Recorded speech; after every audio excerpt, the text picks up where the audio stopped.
When did you guys go to sleep last night? 6. 6 o'clock? I was up till almost 6. So when did you go to sleep this morning?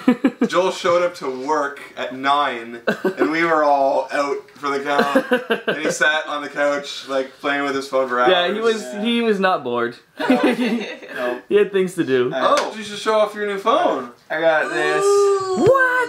Oh.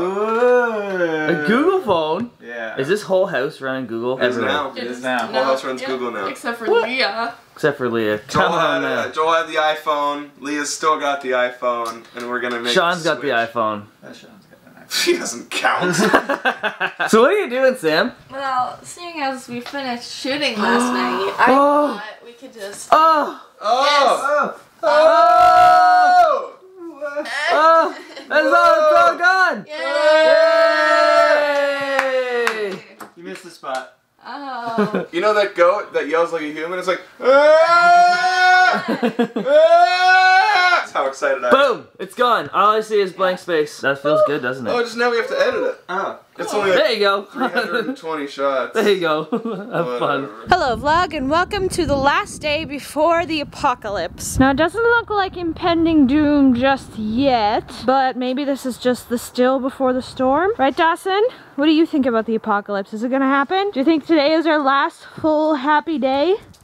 You don't care. You don't even know what's happening at all. Now for those of you who don't know, although I'm sure most of you do, the world is supposed to end tomorrow. Now I don't really know how I feel about it. I think I'm just gonna keep doing what I normally do and not really change anything about my life. I slept in this morning. I'm taking my time editing. I guess that's a good way to spend your last day on Earth. I don't know what kind of apocalypse we're supposed to have tomorrow. There's a thing on Tumblr that's saying that the temperature will jump to 999 degrees Celsius and fire will rain from the sky. I highly doubt it's that kind of apocalypse because it's kind of cold right now and it has been cold for the last couple days, so maybe it's the kind of apocalypse where everything just freezes and gets covered in meters and meters and meters of snow, and in that case us Canadians will be just fine because we can handle all of that. But in all seriousness, I think we'll be just fine. Now the whole idea behind this apocalypse is that the Mayan calendar, which has been going on for a very long time, is ending tomorrow. And to me that's not really a cause for alarm. I mean, our calendar ends every year on December 31st and we just start a new one.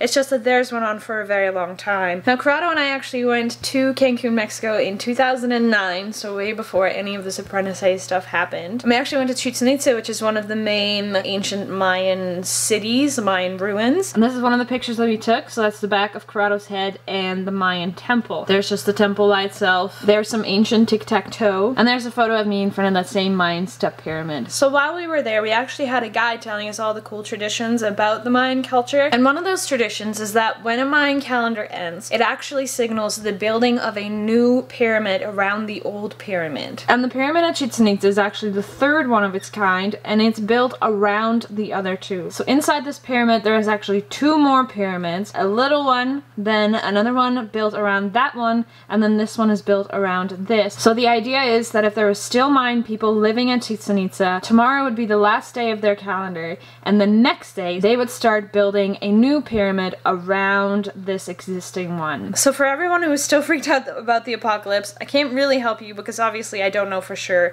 but I highly doubt that anything's going to happen. And if the end of the world is going to happen tomorrow, then I guess you won't be seeing this video anyways. So yeah, congrats on surviving the end of the world. Dawson! The world's gonna end tomorrow. Dawson, are you paying attention? This is serious business. No?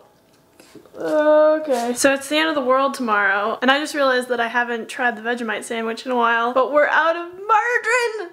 So I have to do it without. Also, we only have a heel of bread left, so it's gonna be the grossest sandwich ever. So while we wait for the bread to toast, let's talk about the apocalypse. So you've probably heard about tomorrow being the 21st and that the Mayan calendar is going to end, and people think that this means that tomorrow is the apocalypse. Fun fact, apocalypse is actually Greek for unveiling, and the term meant something more like God coming down to mankind and revealing something to them, thus unveiling. It really has very little to do with the world ending. Oh wait, the toast is ready! The toast is ready! Okay, let's do this. So I've already done this twice, and the first time we did like a minuscule amount, and the second was pretty tiny. So I think we're gonna go for exceptionally small this time. You know, baby steps. Wow, this stuff is sticky. sticky. Looks like that's how much I'm adding.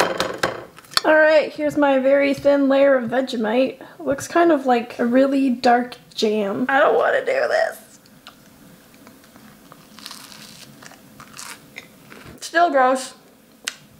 We'll get there. I find it really interesting that in the last century, people have become so obsessed with the end of the world and the apocalypse and stuff like that. Even today, there are so many movies and stuff about the end of the world and the apocalypse and zombies. People are obsessed with zombies because zombies would mean the end of society. And I wonder what made us think about that so much. Maybe it's like, oh, I don't want to do my homework tomorrow, so I hope the world ends. Or, oh, we're running out of room for people and we're running out of natural resources, so I hope the world ends. I remember finding out about the whole 2012 conspiracy in around grade 7, and a lot of people thought it had to do with like the book of Revelation in the Bible and, you know, the end times. And since then I've done a lot of research on the book of Revelation, and I actually found out that the Jewish people had a style of writing called apocalyptic literature. And apocalyptic literature wasn't where you wrote about the end of the world. Apocalyptic literature was about the unveiling that I talked about earlier, where people kind of used this version of satire to expose things that were happening in society. Like, if you've ever read a satire like Animal Farm, you obviously know that the animals in that farm represent things. They aren't actual animals who are going to take over a farm. Jewish people had a similar style where they would write about these fantastic beasts or these great battles when they were actually talking about stuff that was happening in their world. So people are obsessed with like analyzing the book of Revelation and figuring out when the world is going to end based on all of these numbers and things that the writer said, when actually what he's talking about is stuff that happened to him. Like, if people read Animal Farm 2,000 years from now, they wouldn't think, oh no, these animals are going to come over and take over the world. No, that's not really how it works. It's just satire. The world's not gonna end, and you're not gonna find out how it's going to end in a book somewhere. Anyway, I really hope the world doesn't end anytime soon, because I don't want the last taste in my mouth to be a Vegemite sandwich.